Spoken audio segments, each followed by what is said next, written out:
지역 건설 시장이 여러 악재로 어려움을 겪자 대구의 중견 건설업체들이 역일 시장 진출을 활발히 추진하고 있습니다. 요즘 늘어난 커피 소비만큼 아무렇게나 버려지는 일회용 컵 때문에 대구 도심이 몸살을 앓고 있습니다.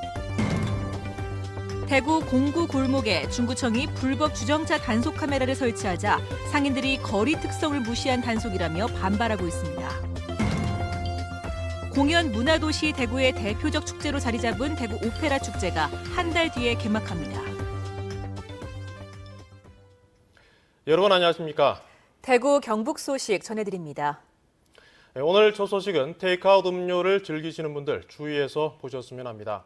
요즘 커피를 포함해서 마구잡이로 버리는 일회용 컵 때문에 거리마다 몸살을 앓고 있습니다. 테이크아웃 컵을 모으는 전용 수거함까지 마련했는데 재활용품과 음식물이 뒤섞이면서 오히려 골칫거리가 되고 있습니다. 김은혜 기자입니다. 대구에서 유동인구가 가장 많은 동성로. 커피 등 음료를 테이크아웃 해가는 사람들이 많아지면서 아무렇게나 버려지는 일회용 컵으로 몸살을 앓습니다. 도심 미관 때문에 쓰레기통이 없던 동성로에 결국 대구 중구청이 2주 전쯤 테이크아웃 컵 전용 수거함을 설치했습니다. 이걸 설치함으로써 시민들 의식이 조금은 좀 바뀌고 버리는 데 있어서 조금 관심을 가져주십사 하는 뜻에서. 하지만 효과는 기대 이하입니다.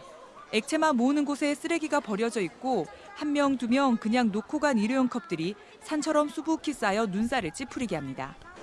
재활용 쓰레기만 버리는 태양열 압축 수거함에도 일반 쓰레기가 뒤섞여 있고 가로수 아래는 흘러나온 음료 액체가 흥건합니다. 여기 재활용 용기에 담긴 찌꺼기하고 또 분류를 해가지고 재활용 처리를 해야 되니까 업무가 사실 조금 그런 부분에 있어서 고충이 좀 있긴 있습니다. 동성로에 있는 커피 전문점만 500여 곳, 하루 쓰레기만 20톤이나 되는데 3분의 1이 일회용 테이크아웃 컵이 차지합니다. 대구 중구청은 지난 2014년에도 전용 수거함을 배치했다가 관리가 안 돼 3개월 만에 철거한 바 있습니다. 일회용 컵에 보증금을 부과하고 반납할 경우 환불을 받는 방안이 국회에서 다시 논의되고 있지만 무엇보다 필요한 건 쓰레기를 어떻게 버릴지 단 몇 초만 더 신경을 기울이는 시민의식이 아닐까 싶습니다. MBC 뉴스 김은혜입니다. 최근 지역 건설 시장이 택지 부족과 정부의 부동산 대책 등으로 얼어붙고 있습니다. 이 때문에 건설업체들은 대구를 벗어나 다른 지역 진출을 활발히 하고 있습니다. 이상원 기자가 보도합니다. 화성은 올해 상반기 거제도에 700여 가구의 아파트를 분양한 데 이어 하반기에는 수도권 시장 공략에 나섭니다.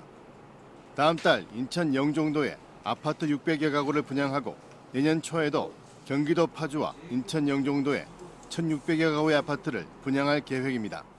시장 규모가 큰 수도권 시장, 그리고 향후의 그 개발 비전이 명확하게 지금 확립이 되는 인천 영종도라든지 이런 부분들을 좀 적극적으로 공략하고 있습니다.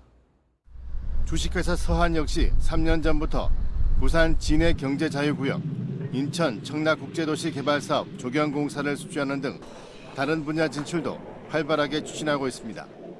조경공사라든가 그리고 물위생산업이라든가 이쪽으로 이제 저희들이 적극적으로 그런 부분에 이제 적극적으로 진출을 하는 그런 계획을 하고 있고 지금 현재 그 사업을 수주해서 이제 그 역량을 키워가고 있는 그런 과정입니다.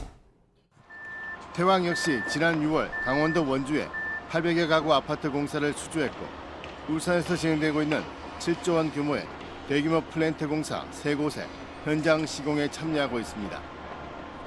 수년간 화랑세를 이어오던 지역의 부동산 시장은 최근 발표된 정부의 부동산 대책 영향으로 당분간 위축될 수밖에 없는 상황입니다. 또 공급할 수 있는 신규 택지도 절대적으로 부족한 상황이어서 대구 중견 건설업체들의 역외 시장 진출은 더욱 가속화될 것으로 예상됩니다. MBC 뉴스 이상원입니다. 지난주 집중호우로 울릉도와 포항 블루밸리 국가산단에서 큰 피해가 났습니다. 모두 공기업인 한국토지주택공사의 공사 현장 인근인데요. 용벽이나 물빠짐 시설을 제대로 갖추지 않았기 때문입니다. 김기영 기자가 보도합니다. 울릉도 최대 번화가인 도동과 저동을 잇는 고갯마루가 무참히 쓸려 나갔습니다. LH 한국주택공사가 72가구 규모의 국민임대주택을 짓기 위해 가뜩이나 가파른 비탈을 깎을 때부터 주민들은 산사태 위험이 높다며 국민권익위원회에 진정하는 등 여러 차례 대책을 호소했습니다. 400mm의 비가 내린 지난달 30일 인근의 울릉초등학교 뒤쪽 골짜기가 쑥대밭이 됐습니다. 쏟아지는 토사에 건설업체 직원 1명이 크게 다쳐 육지로 후송됐고 집안에서 놀던 어린이들이 구사일생으로 구출됐습니다. 이곳에서만 주택 10동이 파손돼 16가구 35명이 집을 잃은 채 경로당 등지에서 지내고 있습니다. 주민들은 인재라며 강경 대응을 예고했습니다. 이 지역은 내 밑에도 끄떡도 없이 조용한 지역입니다. 파헤쳤기 때문에 결과적으로 이러한 2차, 3차 피해가 날 수 있는. 지난 주말 LH가 조성 중인 포항 블루벨리 국가산업단지 공사장도 곳곳이 물바다가 됐습니다. 지붕보다 높게 흙을 성토해 빗물이 집으로 쏟아진 겁니다. 보상이 끝났다고는 하지만 거동이 불편한 할머니가 살고 있었습니다. 그 행정소송 딱 끝나고 난 뒤에 저희 집 뒤로 딱 기다렸다는 듯이 소음 엄청나게 우리 당하면서 있었어요. 보상금 1,700만 원을 받고는 도저히 다른 집을 구할 수 없어 차일피일 이주를 미루던 이 집도 진출입로가 없어졌습니다. 원래는 이게 길이었습니다. 양쪽 길이. 다 막아버렸기 때문에 이쪽을 해가지고 가는데 다리에 물이 차버렸습니다. 요번에. 시공업체가 하천을 막는 바람에 상류 쪽 15가구 30여 명이 불어난 물에 한때 고립되기도 했습니다. 올여름 가뭄만 믿고 수방 대책을 소홀히 한 공기업이 폭우 피해의 원인을 제공했다는 원성이 높습니다. MBC 뉴스 김기영입니다. 김관용 경상북도지사가 오늘 오전 헬기로 울릉군에 도착해 울릉터널 인근 사면 붕괴 현장과 사동 1, 2 도로 매몰 피해 현장을 점검했습니다. 또 과도봉 피암 터널 붕괴 현장 등을 찾아 피해 상황을 점검하고 이재민과 봉사단체 등을 격려했습니다. 지난달 28일부터 내린 기록적인 폭우로 울릉도에서 44억여 원의 피해가 잠정 집계된 가운데 65가구 90여 명이 여전히 경로당과 숙박업소, 친척집 등에서 지내고 있습니다. 국방부와 대구시, 경상북도는 이달 중순까지 30개 이내에 대구공항 이전 후보지를 선정한 뒤 11월까지 두세 개로 압축할 것이라고 밝혔습니다. 지난달 31일 국방부가 주최한 대구공항 예비 이전 후보지 조사 연구 영역 착수 보고에서 대구시는 대구 중심지에서 반경 50km 이내 지역을 후보지로 선정해 줄 것을 요구했습니다. 경상북도는 장기적 발전 전략과 주민 수용성 등을 고려해 후보지를 검토해 줄 것을 제안했습니다. 추석이 이제 열흘 앞으로 다가왔지만 명절 분위기를 느끼지 못하는 이웃들도 많습니다. 복지시설마다 이맘때면 줄을 잇던 후원의 손길이 올해는 많이 줄었다고 합니다. 김건엽 기자가 보도합니다. 노인성 질환을 앓고 있는 노인들이 생활하는 예천의 한 복지시설입니다. 추석이 다가왔지만 올해는 분위기가 사뭇 다릅니다. 시설을 찾는 사람도 후원이나 물품도 거의 없기 때문입니다. 사실 예전만큼 이렇게 후원이 많이 있는 편은 아닙니다. 외부에 계시는 능력 있으신 재능 기부하실 분들도 찾아주시면 저희 어르신들이 기쁘게 또. 다른 복지시설도 사정은 마찬가지입니다. 그나마 명절이라고 지자체에서 전달하는 과일과 생필품 등이 후원 물품의 대부분입니다. 추석맞이 자원봉사기관으로 정하여서 자원봉사자들 또 많은 이렇게 단체들이 이곳 노인 시설을 방문을 해서 그분들을 격려하고. 온정의 손길이 줄어든 건 복지 혜택을 받는 수급자와 시설이 최근 들어 크게 늘어난 데다 경기 침체가 지속되고 있기 때문입니다. 또 후원이 연말연시에 대부분 집중되고 있는 것도 한 원인입니다. 1년 동안 들어오는 기부 금액이나 물품의 70% 정도가 12월과 1월 이 두 달에 집중되고 있습니다. 이웃들의 따뜻한 손길이 줄면서 복지시설에 소외된 이웃들이 더욱 쓸쓸한 명절을 맞고 있습니다. MBC 뉴스 김건엽입니다. 대구 중구청에서 북성로 공구골목에 역사 문화 사업을 한다며 불법 주정차 단속을 강화하고 있습니다. 하지만 상인들은 기계를 사고 파는 거리 특성을 무시한 단속이라며 강하게 반발하고 있습니다. 권윤수 기자입니다. 약 500곳의 공구 기계 관련 가게들이 즐비한 대구 북성로 공구골목에 불법 주정차를 단속하는 무인 카메라 6대가 설치됐습니다.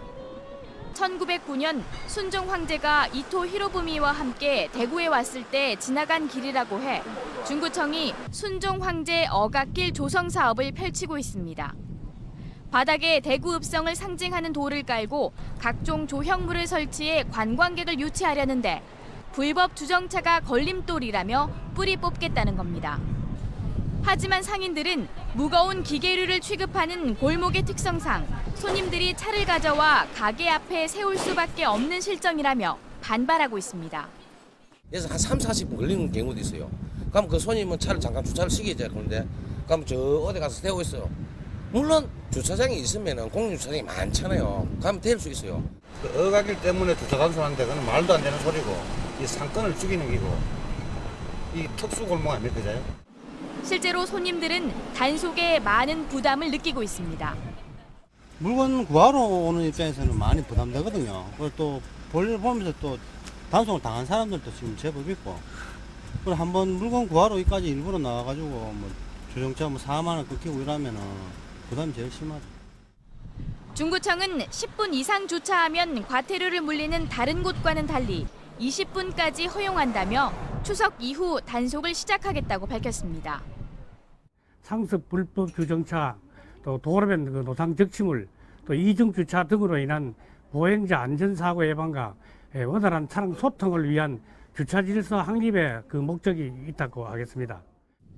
70년 역사의 공구골목을 역사 문화거리로 탈바꿈시키겠다는 행정기관과 골목 특성을 무시한 단속으로 생업에 타격을 받는다고 주장하는 상인들 사이에 갈등의 골이 깊어지고 있습니다. MBC 뉴스 권윤수입니다. 한국무역협회에 따르면 올 들어 지난 7월까지 경북의 수출은 211억 5,800만 달러로 지난해 같은 기간보다 19.6% 줄었습니다.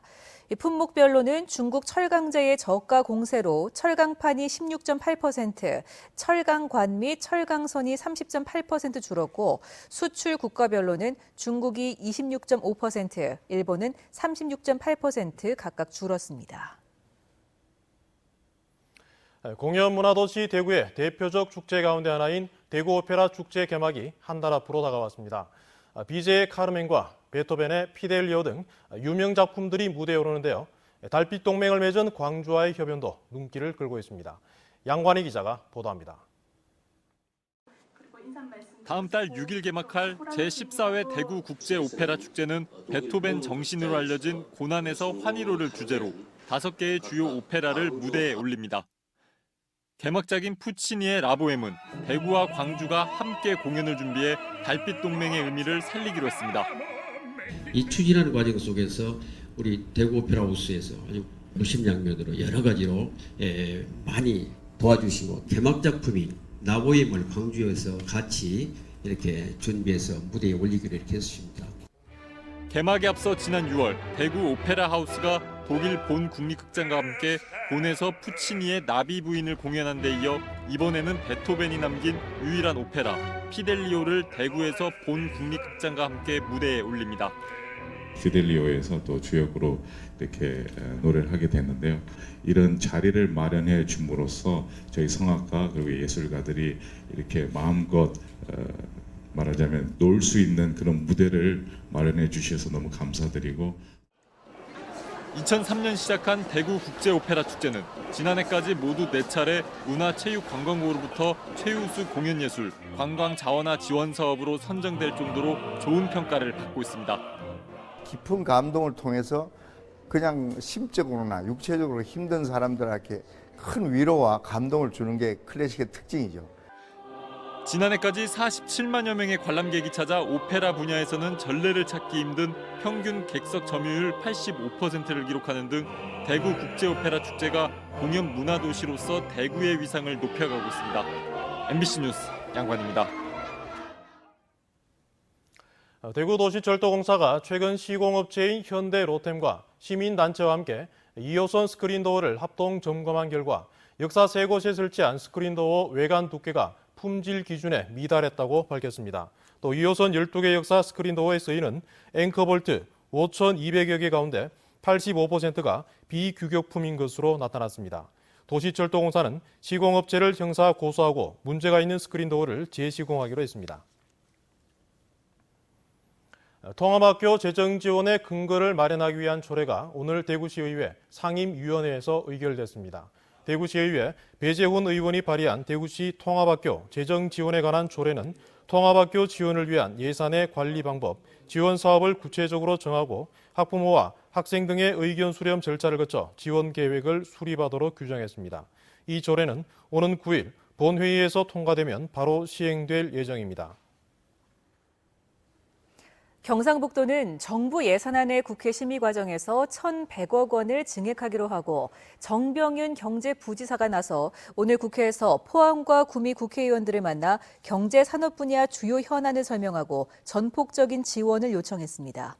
예비 타당성 조사가 진행 중인 탄소 성형 부품 클러스터 사업의 조기 통과와 고출력, 고에너지 레이저 산업 같은 신규 사업들도 최대한 증액될 수 있도록 건의했습니다.